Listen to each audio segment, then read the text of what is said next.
Hi guys, and welcome back to my channel. Today we're heading down to London and you're invited along for the journey. In October I had the chance of visiting Thorpe Park, and as you've gathered, it wasn't going to be an opportunity I was going to miss. We got to the hotel quite late, checked in via priority check-in and headed up to the room. We had been upgraded to a suite as part of the loyalty scheme perks, and it was amazing. Guest relations even left a lovely little welcome note for my husband. It was very clean and cosy with plenty of space. We also had access to the club lounge, so paid a visit to that as well as having dinner there as it was free, and the food looked really tasty. The food definitely lived up to initial expectations. Morning came, we had a complimentary breakfast in the hotel's cast iron bar and grill. Then we headed to Thorpe Park. Clearly, I was bouncing off the walls by this point. We visited on the 31st of October, Fright Nights and Halloween, which meant the park was going to be busy. I wasn't bothered though, I was just happy we were actually visiting this time. We parked up and headed toward the park entrance where we used our tickets inside the app to gain entry. As we were walking along the bridge to the dome, I could see Hyperia. I'm sure most of you already know, but for those who don't, this is Thorpe Park's new roller coaster for 2024, which breaks the tallest and fastest UK records. I can't believe we finally made it. Are you excited, Dave? Yeah, really excited, especially for Scarefest. He's excited for Scarefest, but he's not excited for anything else. Be honest.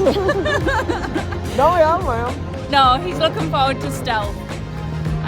But yeah, we're just going to wait to get in, go get our fast tracks and head to Stealth. I was a bit confused about where to redeem our fast track tickets, but was told I had to redeem them inside the park, which was a bit confusing to me and not how it works at Alton Towers.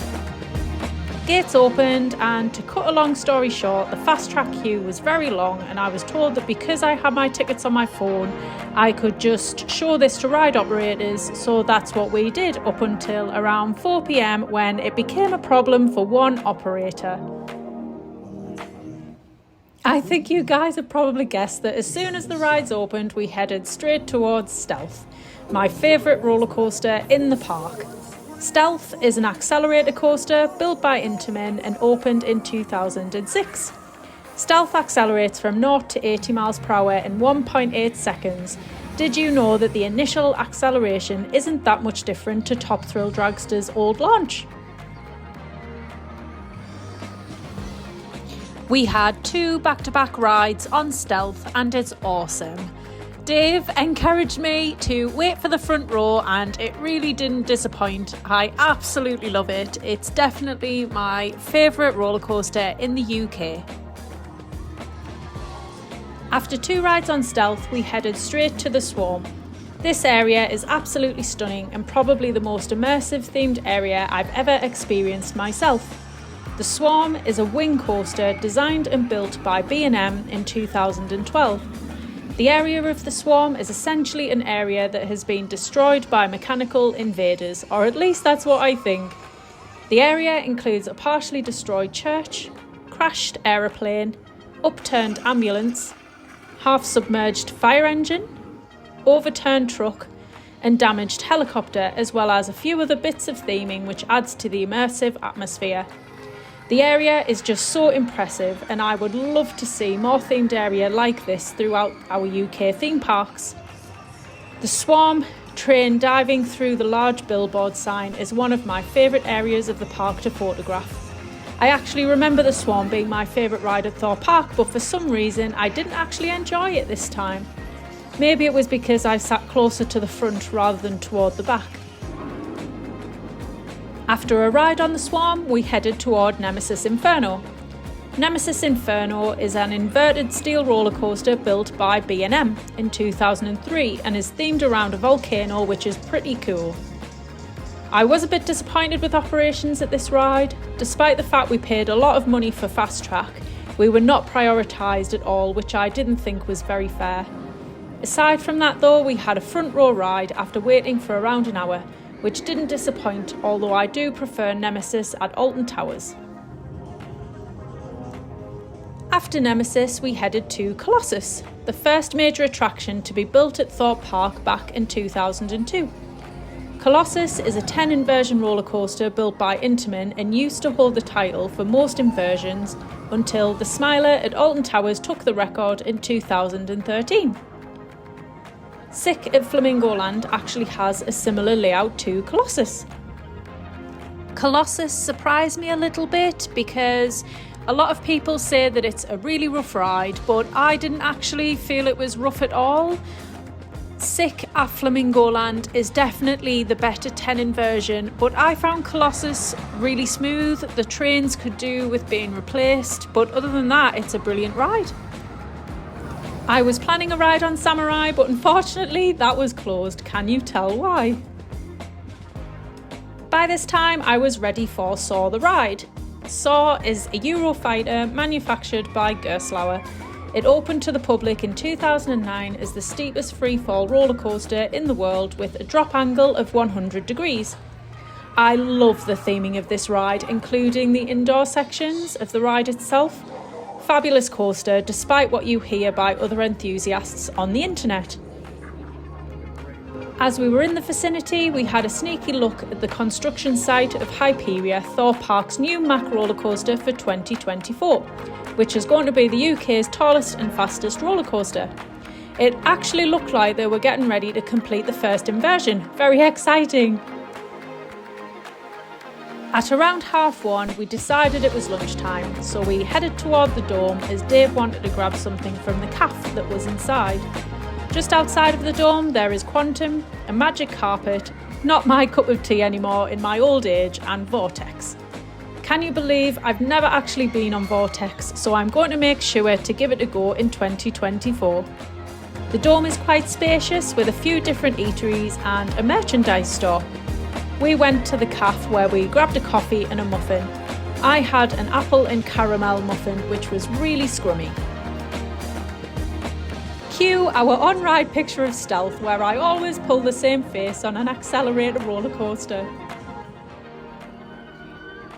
After lunch, we headed back out of the dome and made our way over to Tidal Wave to watch it in action.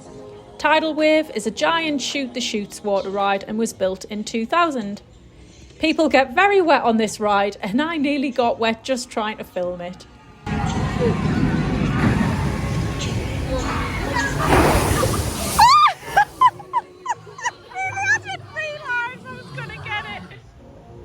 After watching Tidal Wave, sorry guys, I didn't brave it this time around. We headed to Stealth for another ride. I just love it. It's definitely my favourite coaster at the park. I think I've said that before. After that, we went to the Rumba Rapids. Dave loves them, I hate them. The Rumba Rapids opened in 1987, which was a year before I was born. I can't quite believe that the Rapids are the second oldest ride to still be operating to this day at Thorpe Park. I spotted that The Walking Dead The Ride was open, so had a quick ride on this. Walking Dead The Ride, formerly known as X No Way Out, is essentially an indoor roller coaster. The ride has been around since 1996, but Walking Dead The Ride opened in 2018. The website markets the ride as combining a roller coaster ride with live actors so you can escape real walkers. But I have to be honest, I didn't see any live actors. The ride has so much potential to be fun and immersive, but I felt it was a bit boring and I wouldn't ride it again in a hurry. I heard that the new Ghost Train attraction for 2023 was a bit disappointing, so I gave this a miss due to how busy the park was. I mean, look at the Nemesis queue. Beside Tidal Wave, you also have Storm Surge, a spinning rapids water ride that opened in 2011. I have to be honest, I'm not that keen on this ride either, so I also gave this one a miss. Thorpe Park is quite a small park, so you can see most of the roller coasters from pretty much anywhere you stand in the park, especially Hyperia. I noticed that the final piece of the first inversion had been added, so I rushed back down to the viewing area to get a better look. Hyperia is going to be the UK's tallest and fastest roller coaster at 236 feet with speeds of over 80 miles per hour. The ride has lighter theming inspired by the fearless goddess Hyperia. where the coaster is essentially encouraging people to take on the heights of this new roller coaster, aka find your fearless, rather than actually fearing it. It was getting close to Scare Maze time, so we decided to head back to Stealth, walking past Rush. I absolutely love S&S Screaming Swings, so gave this a ride making use of my fast track. The cycle isn't long and it doesn't reach its full height either, which is such a shame, but it's still a good ride nonetheless. We also walked past Detonator, which is another ride I didn't go on, but this was purely for the fact they were doing blind drops, which I fear most. It's a good ride, I just like to know when I'm going to plummet to the ground. As you've guessed by now, I just love Stealth. With another ride in the bag, we noticed that Creature Campus had started their routines for the Fright Nights event, and it was pretty cool. As a person that loves to dance myself, this guy really stood out to me. His moves were sharp.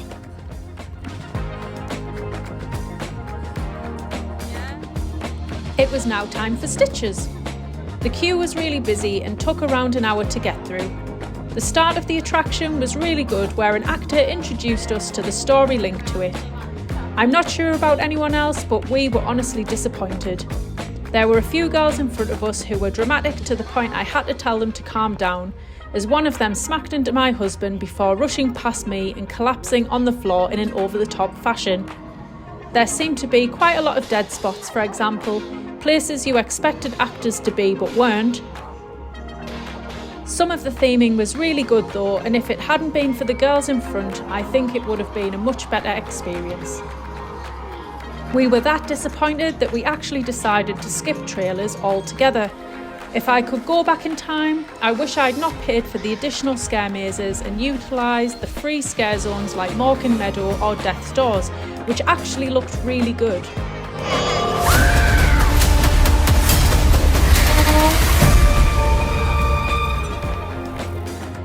We were about to head back to the hotel, but before we did, can you guess where we went for one last time?